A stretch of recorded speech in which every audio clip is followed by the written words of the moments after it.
No one warned me about postpartum depression and anxiety, and so we didn't really know what it was and how to handle it until our second child came along. And so I want to spare you from any sort of struggles or frustrations we had simply because we didn't know what was going on.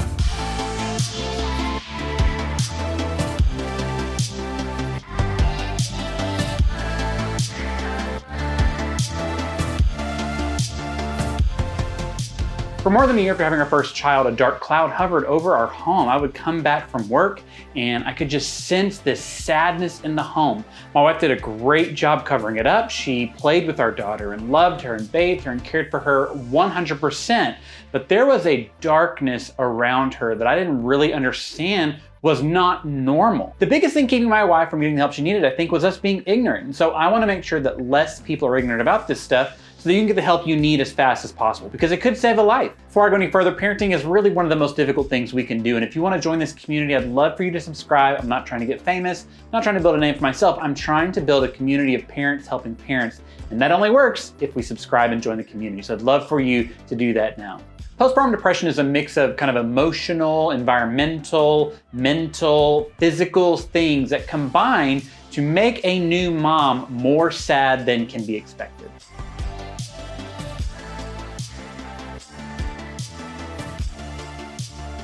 And 50% of women that deal with postpartum depression also deal with postpartum anxiety, which is the anxious side of these dark, difficult feelings. After a baby is born, the mom experiences emotional and physical trauma, a change in hormones, a drastic change in lifestyle, difficulties with relationships, they lose connection with people, they're isolated. All these things can be very difficult on their own, but when combined, they often lead to postpartum depression. Additionally, in the first few months after a baby is born, new parents face a crisis every other day trying to figure out what to do.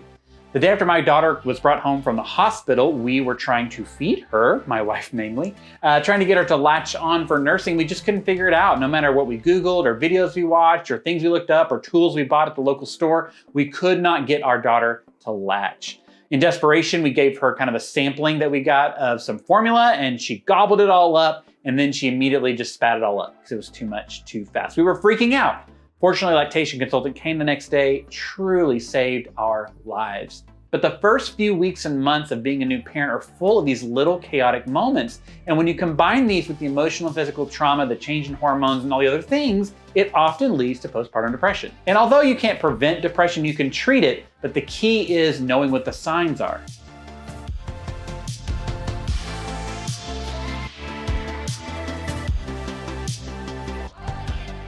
Two weeks after your baby is born, your emotions, your anxiety, your frustrations, those things should start evening out a little bit. You will not be perfect. Of course, your body is still recovering, but after 2 weeks, the quote unquote baby blues are usually gone in most parents.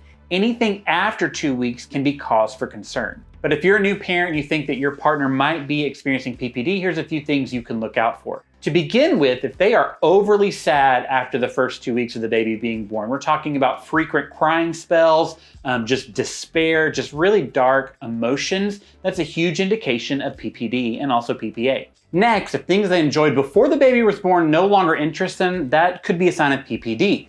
Things like their favorite movies and TV shows, things they love to eat, people they love to talk to or visit with or hang out with. If they lose interest in any of these things, that could be a symptom of something going on. Number 3, if your partner struggles to make basic decisions, that might be an indication that something wrong is happening.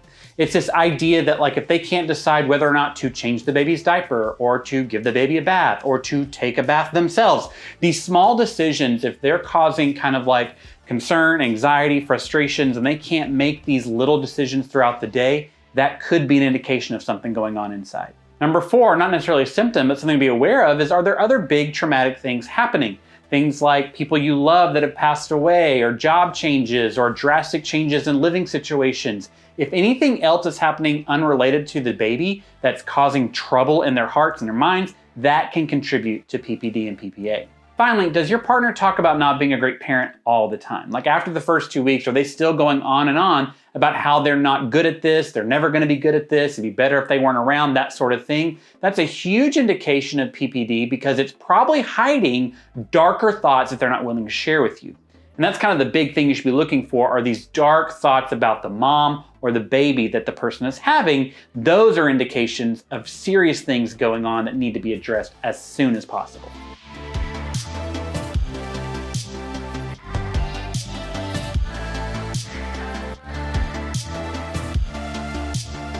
For me, the hardest part of dealing with PPD was not experiencing it, because that wasn't my problem. It was being able to recognize it in my wife so that she could get the help she needed. We were both so ignorant, and I should have been more prepared so that I could look for the signs in her. So if you suspect that your partner might have PPD or PPA, here's a few things that you should do. First, you need to observe. Watch your partner closely for signs of PPD and PPA.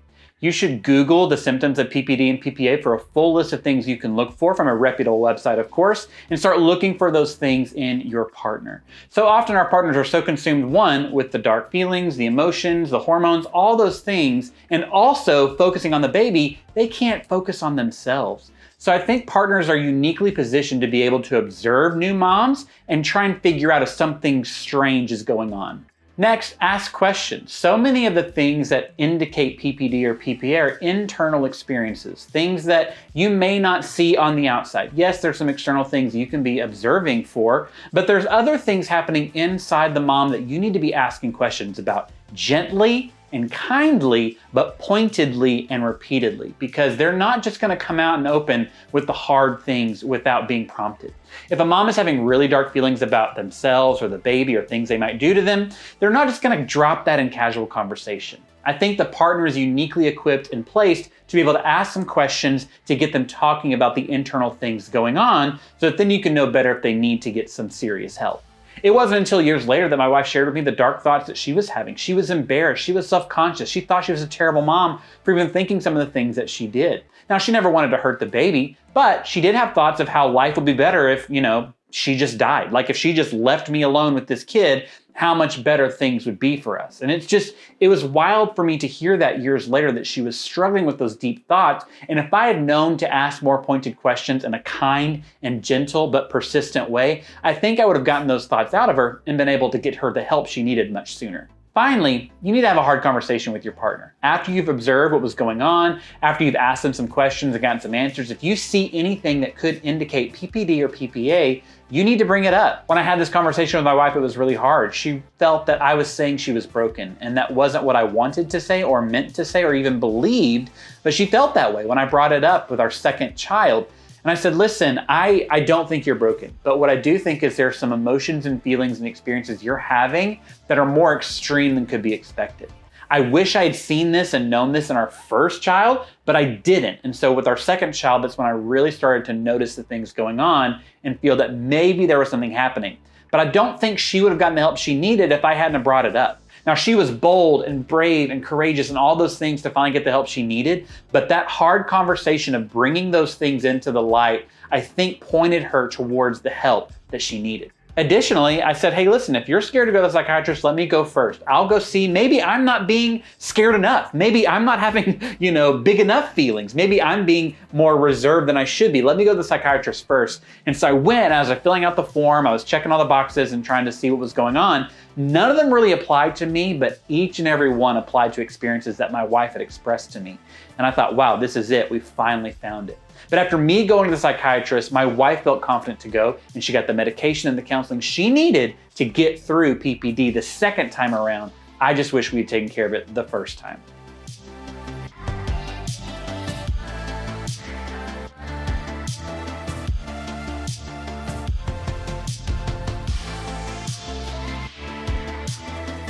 As the ones that aren't swimming in the hormones and the emotional and physical trauma of having a baby, I believe the partner is in a good place to look at the mom and say, hey, I think I might see what's going on. The only hindrance to that is not knowing. So look up the symptoms, observe, have the hard conversations, ask them questions, and see if you can see if something darker is going on. I believe the only thing keeping my wife from the help she needed was our ignorance. And so I hope that you won't be ignorant. Like this, share this, get the word out about PPD and PPA. If you've faced PPD and PPA, share that with your social media crowd. Let them know what the symptoms are so that more and more people can be prepared for this dark moment so they can get the help they need faster. Parenting is so hard, and even before the baby gets here, it seems like an impossible task. So I'd love for you to join my community. Like, subscribe, those things. Join this community of parents that's helping each other by writing in the comments, sharing these videos, sending them to your partner so that we can grow together, so that we can face these difficult things as a team. Because listen, parenting is hard, but I'm here to cheer you on, and I'm here to help you with what I didn't know. I'm here to help you with the parts that I didn't understand, and so I'd love for you to join us by liking and subscribing. If you're looking for more things to watch, please check out this video about parenting and how I think we should give ourselves a break when it comes to physical health for a little bit. As our kids demand so much energy of us, it's okay if your body doesn't look the exact way you want it. So check this video out and share it if it encouraged you.